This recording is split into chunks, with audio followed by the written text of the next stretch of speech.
Hey, it's your girl, Allison Williams. Hey, this is Devon Howard. Hi, this is Beth. Hi, this is Cindy Mizell. Hi, this is Tony Walker. Hey, what's good, y'all? This is Darian Dean. Hey, everybody, this is the Queen of Philadelphia, Tangeray Hayward. Hey, everybody, this is Yasira. Hi, this is Mason. Hey, everybody, this is Russell Taylor. Hey, guys, what's up? This is Ness. Hey, this is Kenny Allen. What's up, everybody? This is Cecily. Hey, this is Corey Day. Hey, this is your girl, Castella. Hey, everybody, this is Rebecca G. Hey, everyone, this is Hill Street Soul. What's up, good people? This is bassist Hubert Eves IV. This is Melvin Lee Davis. Yo, what's second? This is Noel Gordon.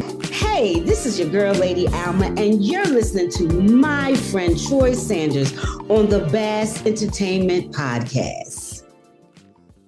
Yes, baby. Hey, welcome, y'all. Welcome to this week's episode of the Bass Entertainment Podcast. I hope you enjoyed last week's with Jay Darius. You know, this week we are hot, baby. It don't get no hotter than this. This is Terisa Griffin, y'all, and she's our guest. But right now, I want to play this little song for you right now, this little ditty, and it's called Stressed Out. Learn how to live by yourself. I can do best by myself. I don't need nobody else to bring me down. Yeah. Say it again. I'm stressed out. Broke down. I put out. Now I'm trying to be low. I'm stressed out. Broke down. I put out. Now I need to be home. Just as sure as the sky's blue, I am tired of being there for you. So many times you've come my way, taking my last and run away. Tell me, how do I look like a fool? Someone you can just use. I ain't got nothing left here for me. Stressed out and I need to be free. Stressed out. Broke down. I put out. Now I'm trying to be low. I'm stressed out. Broke down. I put out. Now I need to be home. I've gotten to the point that I can't anticipate the right time and baby the right day. What y'all talking about? You know, if y'all stressed out, you in the right spot because we're going to relieve all that stress today, y'all. Yo, the lady that we have on today, not only is she a badass singer, she's a songwriter, and she is just one of the baddest vocalists out there, and I am so blessed to have her on here today. And her name is Miss Terisa Griffin, y'all. Yes. Gotta get my hand clap.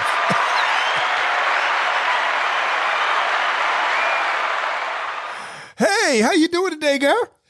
I am blessed to be here. How are you? I am doing well. I'm feeling good. The sun is out. You know, it's a lot of stuff out here trying to bring us down, but we got to keep a positive outlook up in here. That's right. That's what I'm talking about. It's blessed to be black. That's what it is. A blessing to be black today. Okay, and every day. Every day. Okay.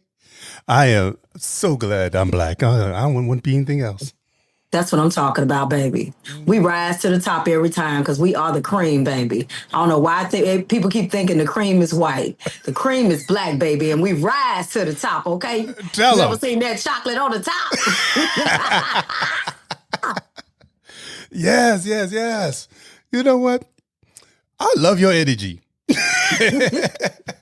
That's what I'm talking about, baby. You know? Chocolate is on the top. We are not at the bottom. No. You got to stir us in, baby, so you can taste it. That's right. It don't taste right unless it's got a little dark on it. The darker the berry, the sweeter the juice.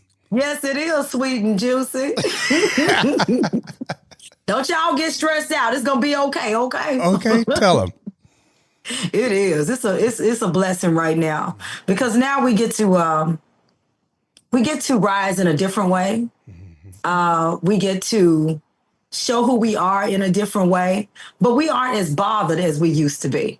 You know, it's like, you know what? You ain't going to try that too long.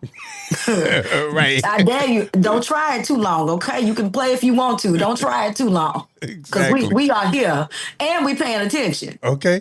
You know, we'll blow you up, not on just on social media. We'll get you together, okay? Don't start with me, Karen. Okay. I just love me some Jasmine Crockett. She be going in, though. She know I'm like, girl. Oh my God, I love her. I love her. And we better get behind her because she needs it. Yes. She needs it. She doesn't just need to be, thrown out there like the black lady that just don't know when to shut up and talking all the mess. They need to understand that she's fighting for us. Mm-hmm. She is a warrior. And we better start warring with her, We need to be activists with her, from entertainers to every other walk of life. We need to get behind this, and we need to understand that somebody is trying to impede upon our rights, and it just ain't gonna happen. Okay. Ain't nobody going back to that. You can be separate if you want to. We don't care about that. But we gonna always be equal. Oh. We separate anyway. We always been separate. Ain't nobody ever thought that y'all thought we was equal. Ever. But you know what? But you can keep playing if you want to. Okay. Jasmine gonna get y'all. Okay, she gonna let y'all know the truth. Don't blow no smoke up my behind. I know the truth, y'all. I'm gonna roll up in my big truck. Okay. Well, I got you, Jazz. Me too. Shoot. But music is a way for us to protest in a different way. Music is it's a whole vibe. And when you look back on history, you can tell what was going on according to the music. Even though some of it still applies in large ways, that's sad because it tells you that as much as we think things have changed, things have not changed in some ways. But we know it's changed because we had a black president. We know some things are different, but you can't take us back because you can't understand it because you're full of hate. But our music is the soundtrack of life for black people. When you think about, when you go back, even Curtis Mayfield, people get ready. There's a train a-coming. Don't need no ticket. You just get on board. Yeah. Come on, get on board here. But and then when it was the whole drug revolution where people were flooding the neighborhoods for the first time with drugs, you heard him, Freddie's dead. Do-do-do, do-do-do, do-do-do-do. But I said, do-do-do. Okay. That's the soundtrack of our life. When you look at Claudine, that's the soundtrack that's when they first decided, housing and public house, it's like, we put them over here, and it's like you can try it if you want to, but I got a strong black man, okay? Yep. Then you look at them staple singers, I'll take you there. Yes. Help me, y'all. Come on, Mavis. You look at all of that. It was a movement, and now even when you hear rap, there's a story in there. About what's going on, and then there's that song, What's Going On? Please. What's going on? Yes. But you can play it right now and it still applies to what the hell is going on. Exactly. Okay. So music is so important because I think it lifts us, speaks for us, but it lifts us. Even if you go back to Negro spirituals, I love the Lord, He heard my cry. Yes. I love. Go on now. You got to go in and understand how powerful our black music is for us and for the world. Yes. For the world. And people don't want to realize, we know it, but other folks don't want to realize, even though they know, they don't want to admit that this is where it came from. Come on now. Even Bob Marley could feel it. One love. Yes. One heart. Let's get together and be all right. Feel all right. Yes. You know what I'm saying? I'm like, what are we doing? Do you understand the power of what you have given the world? In so many ways. So I'm grateful for music today. And I thank you, Troy, for having me on here. Oh, BAAS, baby. Yes. Did you know what that stands for? Tell them what it stands for. Well, you know what? When I first started this back in 2009, I used to do independent artist promotions. And it started out as banging ass artist. Yes. Banging ass artist. That's what I'm talking about. And it's true. We be banging, baby. Right. So I went to go open, I said, I'm going to go to my bank account. I'm doing a legit business, so I went someplace to put my little coins in. And they said, you can't use that name. We prefer you not to use that name. I'm like, the way they used to do things nowadays, but back then they said, no, can you change that? I said, you know what? I'm just going to use the initials. Banging ass artist and do it plural S on the end. Ain't that something that the bank said we prefer you not use that name? Yes. Right? Ain't that something? Yep. So that's something else. We prefer you not use that name. Well, how about I use the initials? Because it's still gonna mean the same damn thing. Exactly. I had T-shirts made up, everything. There was "Are you banging?" was on T-shirts, and another one says "I'm banging," and you don't even know it. Now right. that ain't look that's light language. Exactly, now. Right? Because now we say WAP. Right. They just come right on out nowadays.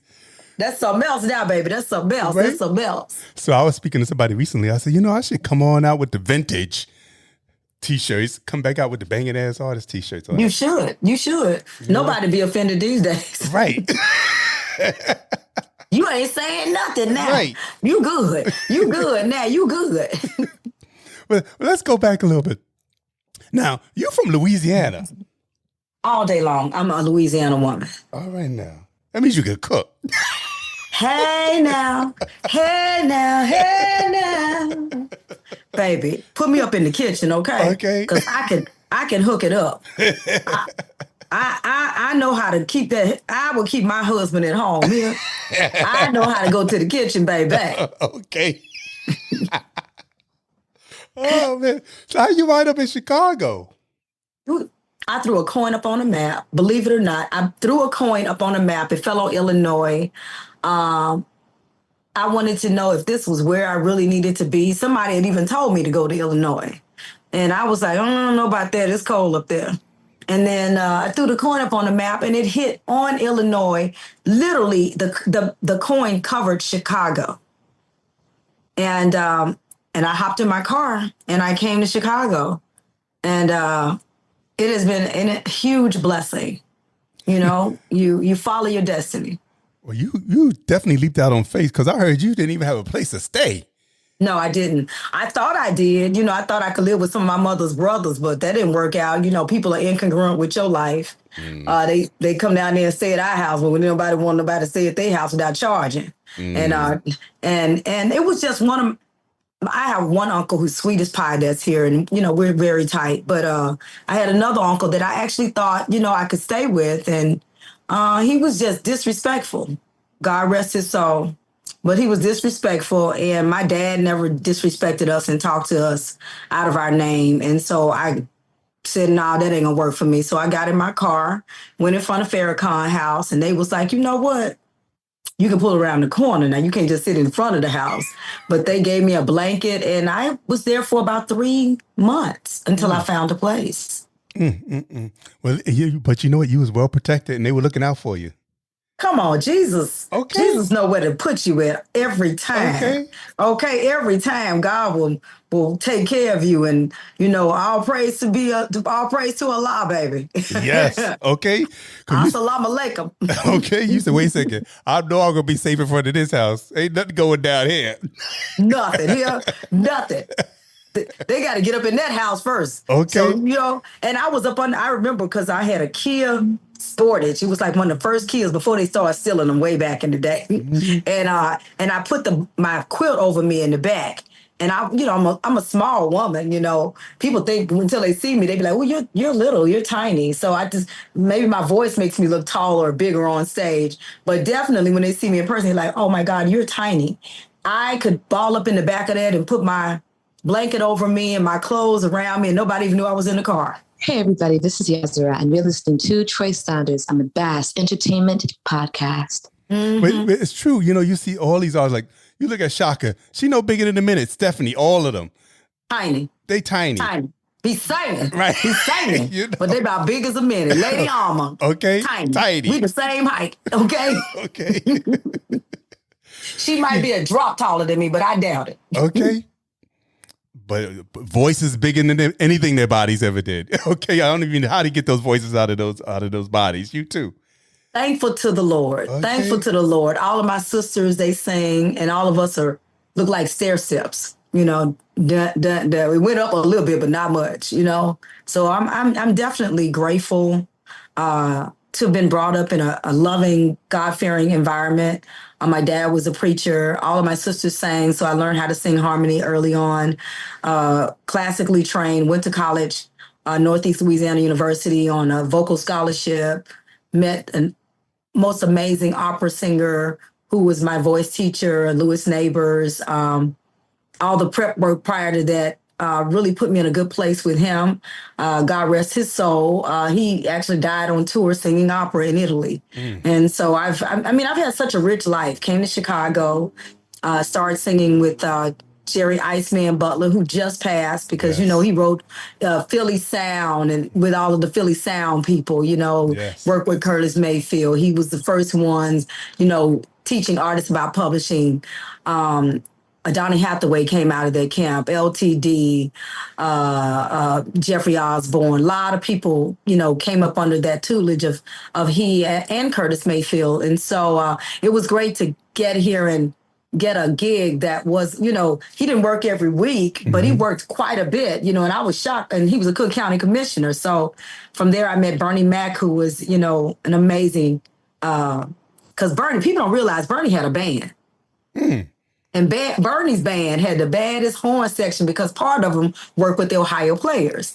And so Bernie Mac had folks on the road, Vesta, and he had comedy and music, and he would go on tour. And I was so grateful, that he took me under his wing. And so, I've had some great tutors, great mentors, great, and at the same time, great losses, because when you lose those people, it's a huge loss. But all of them encouraged me phenomenally. With music. I remember getting a job with singing the commercial for Oprah. And how much fun it was to sing, where can you stop when you want to get started? Make some noise, get in the know. You better get inspired, get some fire. Who takes you higher than you ought to go? Get with Oprah. That was Oprah's commercial that Patti LaBelle ended up singing for the opening of the show. And then, after that, I was in Oprah's, where she decided she was going to sing her own opening. I don't even remember the song. I was trying to remember the song. You something. Because they had me sing the thing for her so that she would learn it. And because of that, I ended up having the opportunity to be with Diana Ross, because those same session people called me up and said, hey, Diana Ross is going to be on Oprah. Do you want to sing backgrounds? Now, I was at Tina Turner concert, and I was like, yes. And the minute the concert was over, I got in my car. I drove from Detroit to Chicago, learned her song, and was able to go on Oprah with her. And the woman, Diana Ross, passed me the mic. Wow. Hey, yeah. Yes. That's what I'm talking about. Yes. So, wait a second. Let me go back one more second. Now, how did you get from the car to meeting Jerry Butler? So I met Mr. Butler before the car. Okay. Because the minute I got here, there was a production company called G Sharp Productions that I ended up signing with. I never signed another production deal. Let me just say that. Ever. After that. But God will connect you, and you take what it is that you're supposed to take out of a situation. Don't stay in an anger place and move on. And I got to perform because Mr. Butler helped start this organization, which was CAMS Music, which is Chicago Songwriters and Composers or something like that. And they were like, maybe you'll get a gig. And so literally I sang his song For Your Precious Lord, and they offered me a gig, and I was like, I hope that's a job. And they was like, yes, a gig is a job. So happily, I took that. And shortly after that, it was just not congruent with my family. And I stayed in my car. And it was, again, a learning thing. It wasn't like I was making it a house for a year or two. I needed to make enough money, to be able to save my money and get an apartment. And I remember Jerry's piano player introduced me to somebody, and he literally co-signed that for me to get an apartment. about 3 months after I was saying. So his drummer actually found out I was homeless. And his drummer, to be honest, Gates would get towed up, okay? But he noticed that I didn't have a home more than anybody else, before anyone else, because he would ride with me. I would pick him up and he would split the parking with me because extended parking was $9. And baby, let me tell you, back then for $3, really for $4, I could get a sandwich and I could get some fries and they would give you a pop. And that was what I was eating off of. So I would split the sandwich in half. This is how broke I was. I would split the sandwich in half. I would eat the fries because I was like, okay, the fries will tide me over, you know, and I could eat the fries and drink half of the pop. But when I tell you I had a bottle of water for that nighttime other half of the sandwich, because I was saving every dollar I had. So when people go to talk about they don't understand broke, I understand broke, but I also understand that if you don't invest in yourself, it's nothing. You know, you can't really be talking about somebody, they won't give me this, they won't get, go and invest in yourself. Okay. And I had to put it down. I had to, you know, save what I had. Luckily, his drummer let me live in his house for 3 months with the family, with his whole family. It was a family 3-story. And I saved enough money for 3 months, got an apartment. And from there, it was, you know, I wouldn't say smooth sailing, but better sailing for me. Yeah. Yeah. Well, you went through the fire. Through the fire. Yes, I did. You know how to get a little Shaka reference in there, right? Through the fire. Yes, I did. I went through the fire, the limit, the wall, the hell, the hole. I went through it here. But look at you now. Look at you now. God is good. All the time. Yes, he is. Yes. So I'm going to go back one more. I'm going to go back again. Come on. Let's go. Your first album in 98. And yes. I want to play I Love You, I Do. Oh. You know? I told you earlier I was going to play it, but I want the people to hear it now. Okay. What I'm telling you, I'm only giving you a little bit of something. Now, unfortunately, this song and this album is not on platforms. You can't buy this anywhere. You know, you can't, not unless you go on eBay. You might find a copy somewhere on there, but you can't go to Spotify and download it, unfortunately. But you can go to YouTube and listen to it. Oh, CD Baby. CD Baby, right. Or yes. Discog. They might have one also. Yeah.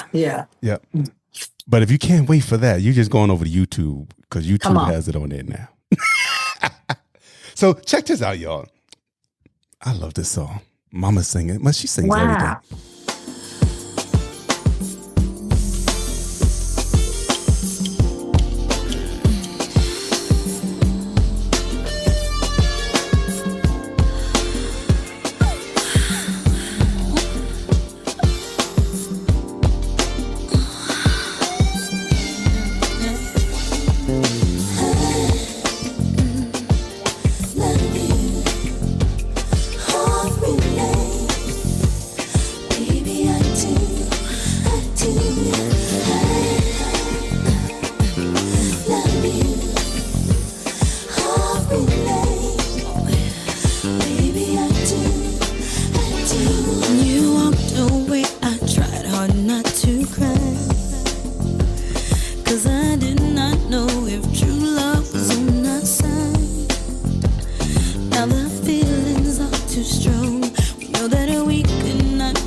Is you always giving you're so sensual.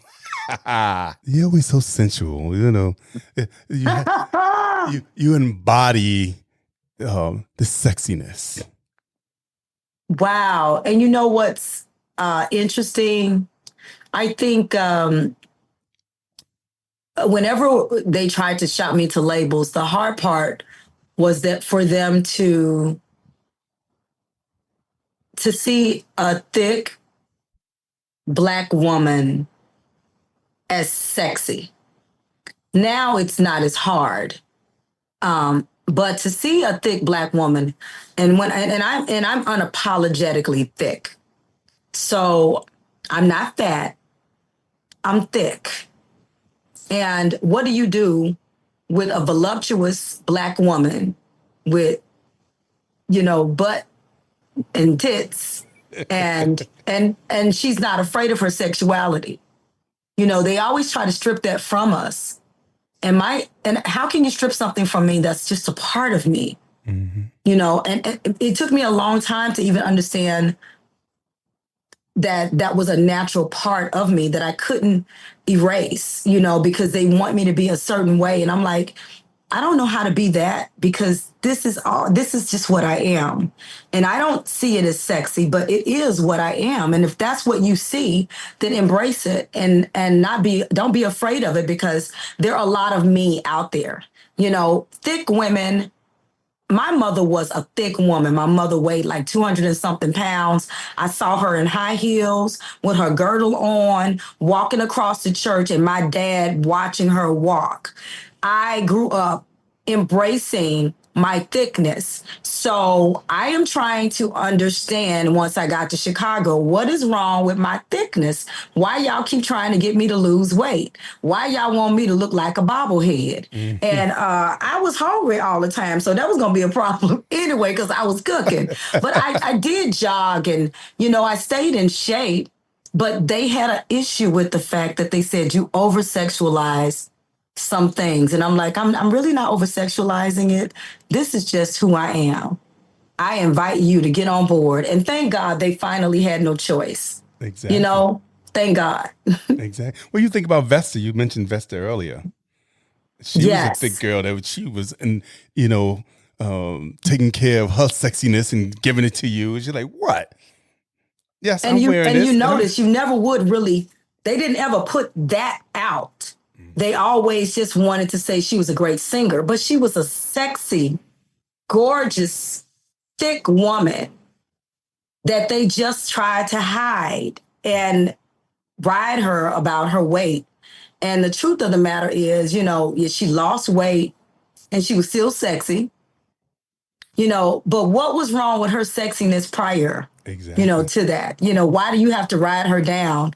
We come in so many different packages, thank God long ago they couldn't see some of the singers, because our Etta James was sexy. Mm-hmm.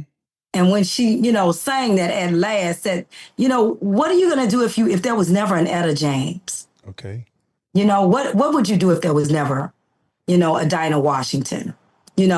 They could sing, they could stand there flat-footed. That was a thing about Billie Holiday. She was sexy, but her phrasing, and that bothered them because it made them feel some kind of way, to see that. And what do you do with it? Because we mama sexy. You know what I'm saying? We mama sexy. We breastfeeders. We mama sexy. You know what I'm saying? So that bothers them in some ways. Okay. But I'm like, hey, your mama had to be sexy to get you. So what your problem is? Exactly. Yes, I'm mama sexy. I ain't got no kids except for all the ones I help with Foot Lockers going off to college, which is probably about 6,000, 7,000 kids at this point. But hey, I'm mama sexy. So embrace that, because your mama is sexy, baby. Daddy didn't want her if she wasn't sexy. I know that's right? That part. Break it down. Shoot. And you'll know, when y'all get home, y'all want something to keep you warm. You want to know cold. Come on. Okay. What you gonna do? What you gonna do with something that can't wrap around you? Okay. That you can't snuggle up against and feel that warm baby? That you can't. I'm telling you, this jelly jiggles. Okay. I don't know about nobody else, but my jelly jiggles. Okay, baby. I got a little cellulite that go along with my fineness. All right, and I embrace it. When I walk across stage, I embrace it. I ain't scared. All right. Okay. I remember The Voice. We gonna talk about The Voice too, very quick. I remember on The Voice when you was doing the come mama, you was doing the conga. Come on, shake your body, baby, do that conga. No, you can control yourself any longer. Feel the rhythm of the meter getting stronger. Don't you fight the conga, baby, do that conga beat. Okay. Yes. You had them heels on. You was dancing. You was like, what? Let me show you. All right, I'm gonna let all this jelly do it. Come on, y'all. They was like, go ahead, Baby, girl, if they do had it. let this jelly roll in her own shoes, we've been good. They done gave me them $12.99 shoes. You know you can't put no fat in no $12.99. Where y'all give me them $12.99 shoes? Later on, they broke my ankle. I heard. Mess around with these people. Oh, mercy. But I'm healed. I'm healed. And it was time to come home and marry that fine man. So, hallelujah. Yes. So how was that experience on The Voice? Did you feel like it helped your career? Did you feel like it's something, you know what, I could have did without that? Or you know, how do you feel about that? For a long time I felt like I could have did without that. But there are times where I really look at the fact that there's a reason for everything. And the people that I that I was able to touch, I couldn't have paid for that publicity, you know, but I could have done without the drama and the unnecessary because they weren't looking. If you look at The Voice, as much as I love The Voice, it's really about those judges. You know, the judges are, you know, I don't know nobody on The Voice that really hit it big. When you go back and go, it's not, I don't know a Fantasia of The Voice. And I'm not, you know, I'm not knocking The Voice. I'm just saying it's more about the judges than it is about the talent. Time has changed, you know. But when you go to a hotel and you check in, because I happened to be in Sedona earlier this year, and I needed to rest just a little bit. And the girl that checked me in kept staring. And I want to say not a girl, but the grown woman that checked me in kept staring. And she was like, on checkout, she says, you know, I've been watching you, you know, for the last 4 days, and I don't want to bother you, but can I just say, hey, Mama T? And I smiled so hard. And that was God's verification that everything happens for a reason. Even when you think it's not for you, that was for me. And here, you know, this beautiful vanilla chick, because I don't like saying white folks. It's this beautiful vanilla chick, you know, is standing there, and she's probably in her, you know, mid-30s. And she's like, can I call you Mama T? And I'm like, here this vanilla, beautiful chick remembers me from 2012 on The Voice and how she loved my voice and how she stopped watching because I didn't win. And, you know, you don't know who you touch. Yeah. So you can't be upset about an experience not quite being what you thought it's going to be. It is what it should be for you in that time frame, in that moment. And I had to sit back and say, well, you know what? Thank you, Jesus. I thank you for all of it, because she was like, can you tell me when you're coming back? Or can I catch your show? I'd love to see you live. And that was huge publicity. Yeah. And the great part for me immediately was meeting all of these amazing young singers. You know, we all became a family. And I miss them. And sometimes I get to talk to them and we go on each other's social media, and nobody can take that away. I love them. I love them and I miss them. Hey, this is your girl, Lady Alma, and you're listening to my friend Troy Sanders on the Bass Entertainment Podcast. Did The Voice reach out to you? Because I've heard that they reach out to people. They say, oh, do you want to be on? And it's not really like an audition thing, but. Yeah, I did. I did a slight, I should say. I got a producer call. I had a couple of producer calls. And then, you know, some people was like, Terisa, just do it. And my husband right now, not that I've ever had any other one, but my husband that I'm with right now, praise God, the only one, I ain't doing it ever again. Okay. I can't break the mold. It's amazing. Let me put it that way before somebody take it somewhere else, because you know people will. So he actually said, do it. And I promise you won't lose any income. You know what, if you lose any income, you know, I got you. You know, he was really amazing. And it was literally, I didn't do this long line in Chicago or any of that. I actually went to LA and went in and sang, and they said, okay, Wasn't a line, wasn't nobody there. It was just some, a room in LA. They heard me and they were like, okay. And then after that becomes all of the other crazy stuff that you end up doing and spending months doing that they could have made shorter. But they do this thing where they sequester you in a hotel really for a couple of months. It's a long, long process. And you go home every now and then, you're back and forth, but you go from March, April, May, June, July, August, September. It was like 6 months of that. They put you in with this other group, just a bunch of people. And it's really, I call it I don't want to say hazing, but, I think that people think the music industry is easy. Mm. And then this is kind of like, let me show you it's not. And I'm like, I don't need to know that because I already know it. I know it's not easy. Whatever you prepping these children for, you can call me back and I can show up on time and do what I got to do. Exactly. But, this is, I guess it's bonding moments and other stuff, but it was a lot of time. And you go home, you come back.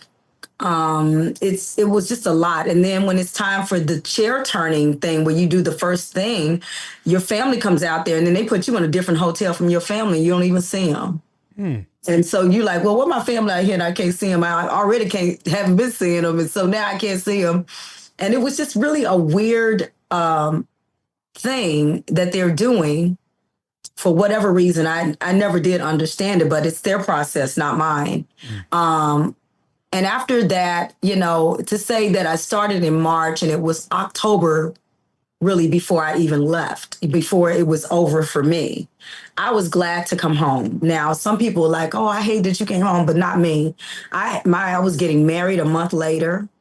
And it was time for me to come home. It was much longer than I thought it would be.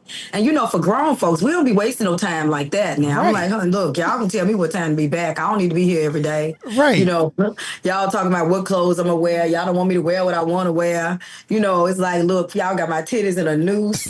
You done put my titties up on lockdown. Honey, we just get out of here. We got to, I was subject to a hot flash. So, no, it was a lot. It was a lot. And for kids, it's perfect. For grown people, they need a show called Grown Folks. Right. When I came, they were doing artists with their original material, and then they stopped it. So then it became a different type of voice. And they knew that I wasn't expecting that, but I was still a good team player, and they loved it. They were really the grown folks that had understood that I had a career. Much like the first 2 seasons of The Voice, those people had careers and hit songs. Yes. Or songs that, that people were familiar with. And so they were building. And that's what was different about The Voice from The Idol. And so when they started doing a lot of covers, it really changed the tone of what that show was. Not that it made it worse or anything, but it became not an artist-driven show, which is what I thought I was getting on. So I don't want to take anything away from what the show is. It's just that I thought when I was going on, it was what it was when Jesse Campbell was on there, which was more of an artist-driven show where you could actually sing some of your stuff and somebody else's. So you would really be able to expose your music, which is really what a platform that we need. We don't really need a platform that's exposing somebody's music who we hear every day. We really need a platform where there's new music that nobody's ever heard of. And it's such a hit that somebody walks away saying, damn, I want to sing that song. Yeah. Period. Yeah. And we already had American Idol. American Idol was that. And it wasn't broke. So why we fixing it? Okay. Right. So we came to The Idol and The Voice. But it's always, because there's so few platforms for singers. This was, the both shows are really going to remain popular because there are just not a lot of platforms where you can hear raw talent, and it goes through the phases of what they're talking about or what they think it is, where you get to dress. It's like you're growing in your artistry the longer you get to stay, which is what they're really trying to show. And I say, go to my website and you'll see where I've grown. We can go from when I was 2 to 12. Okay. But, I've grown in this business. I know what they were doing, and I still applaud them because singers need a platform. We aren't the same as musicians. You do get to sing choir-wise and in those ways, but it's not the same as somebody doing what Motown did. Mm-hmm. And I think about the part where you, the little clip when they were saying that you was upset that you had to sing conga because you felt like they was trying to get rid of you. Yeah, I don't know why they give me that. Right. Right. And it was... And he was Latin, so you felt like he had no, they thought he had it. They thought he had an advantage because he was Latin. I knew the song already. That wasn't that. I just didn't want to sing it. I didn't want to sing that song. That song was not going to show off my voice. It wasn't what I would have picked for me, but this is what they pick. And it didn't make a lot of sense for he and I. It was almost like a battle on conga. And I'm like, conga got too much going on to be battling already, okay? It's a lot to be happening for two people to be battling on conga. Right. It's a busy song already. So, that's not a competition. That's crazy. But y'all go ahead, because now I got to teach the little Latin baby how to sing conga because we're singing it together and he didn't know it. The Latin baby didn't know it, and I may be wrong. He may not have been Latin, but he sang in a mariachi band. So I don't think he was Latin, mariachi band. That's Mexican, isn't it? Yes. Mm-hmm. So he was Hispanic, and I apologize, my baby bear. I apologize because I used to call him my baby bear, and I apologize. He actually lives here in Chicago. So I apologize. I did not mean to confuse that, and I wouldn't want somebody to call me something that I'm not. So I apologize. But he was a sweetheart, and he was struggling with the song. But we fixed it because we were singing it together, and neither one of us wanted to look bad. But I'm like, I'm not here to teach now. I will, but I'm not here to teach. I'm here to win. And I think I was a bit much for Blake. So, but the audience was like, keep Terisa. Okay. And so CeeLo stole me. And then he goes to my, you like my mama, my auntie, my this. I said, now don't start because I'm not none of them people. Okay. Your mama or your auntie, none of them. Okay. You ain't like my brother, and I'm not like your auntie. So you not like my nephew either. Go sit down with that. But I love you. Oh, Lord. So I was probably a little bit too outspoken for them at times. But grown folks are. We would get you together. Exactly. Quickly. Hi, this is Cindy Mizell, and you are listening to Bass Entertainment Podcast. Have a good time. Before that, you had 2 EPs, 2 albums that you put out in 2011. So I put out, before that, I put out My Naked Soul. Right. In 2005. So, there's space between my projects because I pay for them and I want them right. And I want who I want to play on them. And I've never put less than $50,000 in just recording my projects and getting them mixed and mastered. And that's something you have to save up. So, I normally try to save about 10 grand a year so that in 5 years I'll have the recording budget, that I really want to have. And then I want to love the songs that I am putting out because I've got to sing them. I want to be true to my people. And 2005 is where I got Wonderful.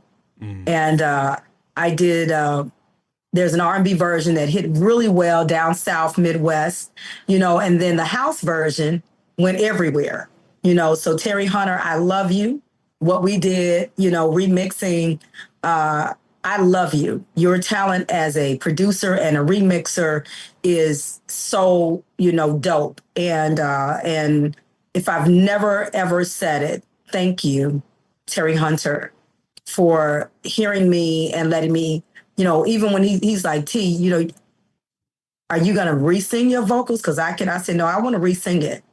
Because I want to sing it to the music. I don't want to speed my vocals up. And look what we did. Yes. Because he was open to listen to me and let me come back in and sing it the way that I wanted to sing it. And it literally is like 2 different songs. It is. Well, let's play it. Let's play Wonderful. Let's play a little Wonderful remix. Oh. you give us such a wonderful introduction. We might as well play it. Shoot. People are like, wait a second. Here's wonderful. Yes.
Talking about. Hallelujah. Yes. That's what I'm talking about. I ain't even fade that. But you know what? I want to play some more. And we got to get to the new album too. Come on, baby. Oh, come on. We got to get there. But wonderful. The original, if y'all want to hear the original, that's off the My Naked Soul album. And that came out, 2008, 2000, right? Yeah. 2008. And No, it was 2000. Oh, 2006. 2006, yeah. 2006. But y'all can go on over to wherever you listen to music, be it Spotify, be it Apple iTunes, whatever. You can download a copy. Do you still have a CD somewhere? I sure do.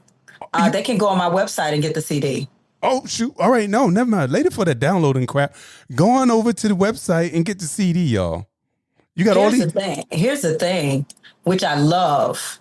And I'm hoping that everybody else will understand, the power of what it is that we do as artists. If somebody will buy our music from us directly, it makes a huge difference these days. So all of my music is on my website. And the great thing is I think I have a distributor now, but people can come to my website and we ship. I've got some grand grown older ladies who are part of my village who I pay to ship for me. And those grannies don't play because they leave out the house. They leave out at 8 o'clock because, they're going to go on and get everything shipped out early in the morning. And so they'll say, baby, you need to sign these CDs for us. You need to sign this. One does the albums, one does the CDs and the USBs. So this particular project that I have right now, the new one, I have CDs, I have USBs that look like cassettes, and I have the actual vinyl. So I did all of those. And we have the past projects, which the one you were talking about for 2011, which was Personalities of Soul. It was a double CD. One was the Personalities of Soul. The other one was, Soul Sophrenic Dance. So the name of the project was Soul Sophrenic. One was slow R&B. The other one was all house. And the house one really had very little to do as far as song remixes from the actual Personalities of Soul. I don't think one of the songs on Personalities of Soul, I don't think any of those were remixed. All the songs on Soulsophrenic Dance were literally dance songs that Terry and I, Mike Dunn, and I think one other producer was on it that did. And I still love it, and I'm gonna do it again. I'm gonna do an all dance CD. This is a great thing about being an independent. Nobody can tell me when to put out a project. Right. Nobody can tell me when to put out a song. So Terry and I have dropped songs in between me dropping, my R&B projects. Terry and I have dropped singles. And I remember when we redid Distant Lover. That remix. You know what I'm saying? So Distant Lover was on Revival of Soul, which is a project that came between 2011 and now.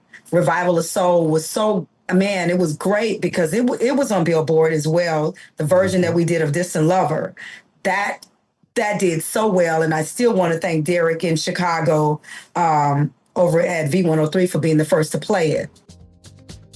Yeah, we want to give the people a little bit of Distant Lover, y'all. Terry Hunter, Distant Mix.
Chi-Town.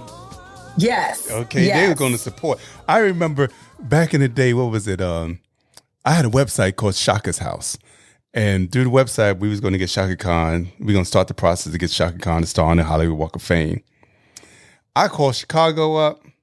They said, oh, no, you coming right on down. Come on.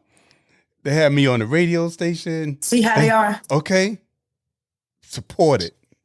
And they have, let me say this. If it ain't a hit, Derek ain't gonna play it. But artists should be prepared to know when they don't have a hit. It's not personal. It's honesty. It might not, and let me say, it may not be radio friendly. Not necessarily not a hit. It just may not be radio friendly. And I have learned to not, for what they're trying to program and how many slots and how many people are trying to get in that slot. You have to learn what that is. You have to learn the business of what this is. We all want to be on the radio. But the great thing about understanding what you do is there is an audience for your music. You have to find, as an artist, our job is to find out what that audience is. What is the audience for my music? My audience may not necessarily be the radio audience. My audience may be the internet audience. My audience might be, when you have fans, if you got 5,000 fans that will buy your music, you just sold 5,000 copies. Yes.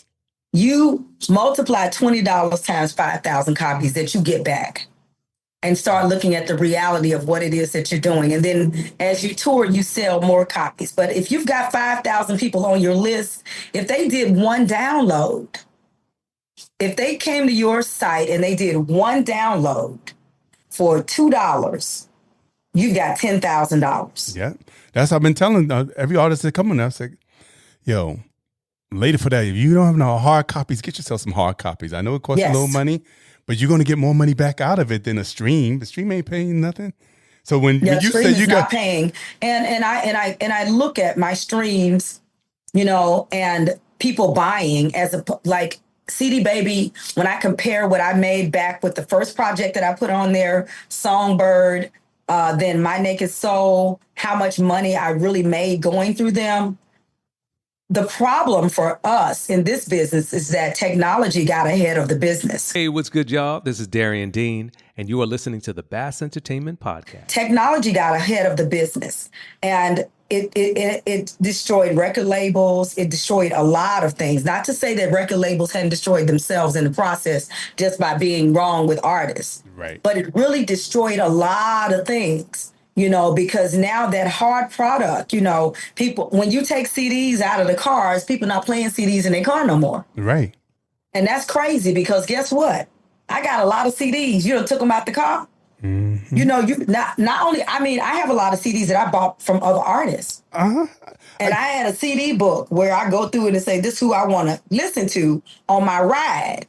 Well, now you don't make the cars with CD players in it. Now it's USB. So that what I had to do, I had to graduate to a USB. Now people got to keep up with a bunch of USBs in their car. Or you are listening to streaming, and it doesn't help the artist. It hurts the artist because they won't pay us with streaming. Not because, they found another way to take from us. Mm-hmm. And when you take away our ability to make money, you force us to be on the road. And let me say something before I say this statement. Somebody gonna say she talking about Mary J. Blige. No, I'm not. I love Mary J. I am a staunch Mary J. Blige fan, okay?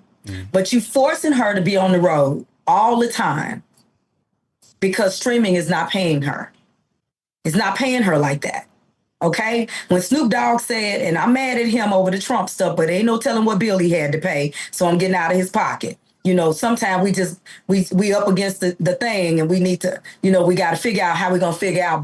But I say don't fall for everything just because you need some money. I know that's right. But I'm not mad at, I'm trying not to be mad at him too long over it. But maybe we need to start understanding what our means are when we need to live within them. Yeah. Just as artists. Because, I got a couple of houses and stuff and all of that. But you're forcing Mary J. Blige to be on the road for forever. Not that, she probably shouldn't have married Edolfo or whatever his name was. I don't even know his name because I ain't in her business like that. And I think the court system was very unfair to her, and they're unfair to women. Halle Berry, how much money y'all gonna ask these women to pay? But, I guess they say what's good for the goose is good for the gander because they do it in the same regard, with basketball players and other people. Somewhere we need to put a cap on how really much money they can take from you just because they married you. Somebody need a job at the same time. I know that's right. I think when people marry you and they so angry that they want to ride off you for the rest of your life, that never was love. I'm gonna make you pay. How much money do you need to make me pay? Okay, I made a mistake. I ain't right. Bye. Bye. Let me pay you some money, but for the rest of 100, really. Do you really need over $10,000 a month to live? I think it should be a cap on that. Okay. $10,000, anything over that, I'm paying you too much money because you need a job. What were you doing before then? Okay. Before you met me, you wasn't living like this here. And I ain't trying to make you live like a pauper, but $10,000 a month is enough damn money for you to live off of and create a savings too. I think it need to be a cap on this foolishness, okay? Now, if I got $10,000 and I got 10 kids, then we need to put the child support separate from the living expenses. Right. But somewhere it needs to be capped off that people can't just take your life away from you because you married somebody. That's just my personal opinion. And then, I guess that make people careful about who they marry. But do you really know they're a demon? Okay. Did you know they was a demon when you married them? So I'm just saying that the streaming has somehow taken the ability for the artists once again to make the money that they deserve. Somehow they keep finding a way to take from us. And that's just wrong. It is wrong. And especially when it's your creativity, it's your songwriting. I think about Angie Stone. God rest her soul. Lord, Angie. And I'm looking there and she talking about how long. Let me tell you something. I'm looking for my royalties 10 days later. Baby, somebody be sitting there going, "Where's do I have my money? Am I getting my money? Let me give me my money. Baby, okay. Me and record labels would have been there fell out, okay? Mm-hmm. When I hear it, there's a level of anger that is there not only for the artist against the label, but for the artist for letting it happen that long. Yeah. You know, at some point, you got to do better with me. I can't keep signing with you. I can't keep signing and y'all snatching my coins away from me, which is basically what Jerry Butler taught me early on.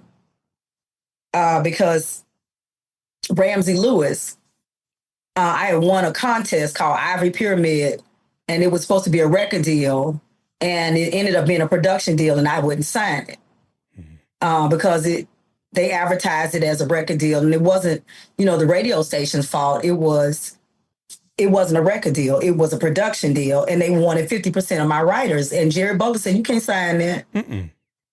Because he said, "Your songs are your babies, and they take care of you when you get older." And when I get my publishing checks from Sound Exchange every quarter now, I understand that. I understand, for somebody else, getting $3,000 every quarter ain't a big deal. But for me, $3,000-$4,000 every quarter, I'm happy to get that because that can go into savings for me, So I can, if I get that 3 times a year, that's my Social Security. Right. That's my money that I set aside. People are like, "Oh, that ain't a lot of money." Do it for 20 years. Okay. Do that for 20 years. And do $12,000 for 20 years and see $12,000 for 20 years. So that's like putting away, let's just round it up to $15,000, because I'm not giving an exact number. So $15,000 times 20 years for you is a nice chunk of change. Mm-hmm. It's a nice investment for you. And you imagine that you wrote way more songs than that, Let's just, if you do that, times, 20 years in your life, let's say you did 20,000 times 20 years in your life. Wow. Okay. Wow. Because I'm just talking one publishing check. I'm not talking ASCAP. I'm talking, publishing is in pieces, and so you get 2, checks of this, and people need to understand publishing. And so, that's a pie. Mm-hmm. That's a pie where you wrote this, you get this, you perform this, you get that. So there's a performance side of it, and then there's a writer side of it that you're getting money for. And yeah, I'm looking for my coins. And streaming hurts me in that regard because my coins should be much bigger. Mm-hmm. I should have much bigger coins. People should buy. And that's why I tell people, don't stream. And if you do stream, still buy the project. Buy the artist project, because that's how country music artists stay where they are. That's how they get to be. Their people come and they come to their shows and they buy the CD. They buy the USB. They buy the record. We say, "Oh, I just came to the concert. It was good. We out." Buy the project. Yeah. Yep. We need you to buy our project because in merchandising, Mary J. Blige, she need to be selling boots. Baby, she need a bootmaker. Okay. Baby, because when I see the women that's up in there walking around with their feet hurting in them boots, I'd be like, "Mary, you need to sell some damn boots." Okay. You need to have some stores lined up in your merchandising, girl. Call me, Mary. Okay, because that's what she known for, them boots. With everybody imitating Mary or somewhere, they got some over the knee boot. It's a Baby, I would have most sisters lined up in that arena. I'd be like, how many of y'all gonna be splitting y'all boots with me? Because I want you to bring your stores and sell them boots at my show, okay? I love partnering with other people. I have a lady who makes these, she made me thermoses for my last show that I just had on Sunday. I did a big one-woman show where I do all of these divas. And here my merchandising lady walks in with these, because people see me drinking coffee a lot, or they see me drinking tea a lot. So she brought these warming cups, and it had etched, you see my image etched on the cup. And I'm looking at this and I'm like, wow, afro and all, that's my look, you know, and she's got it etched on this cup. And she brought about 30 of them, all of them sold.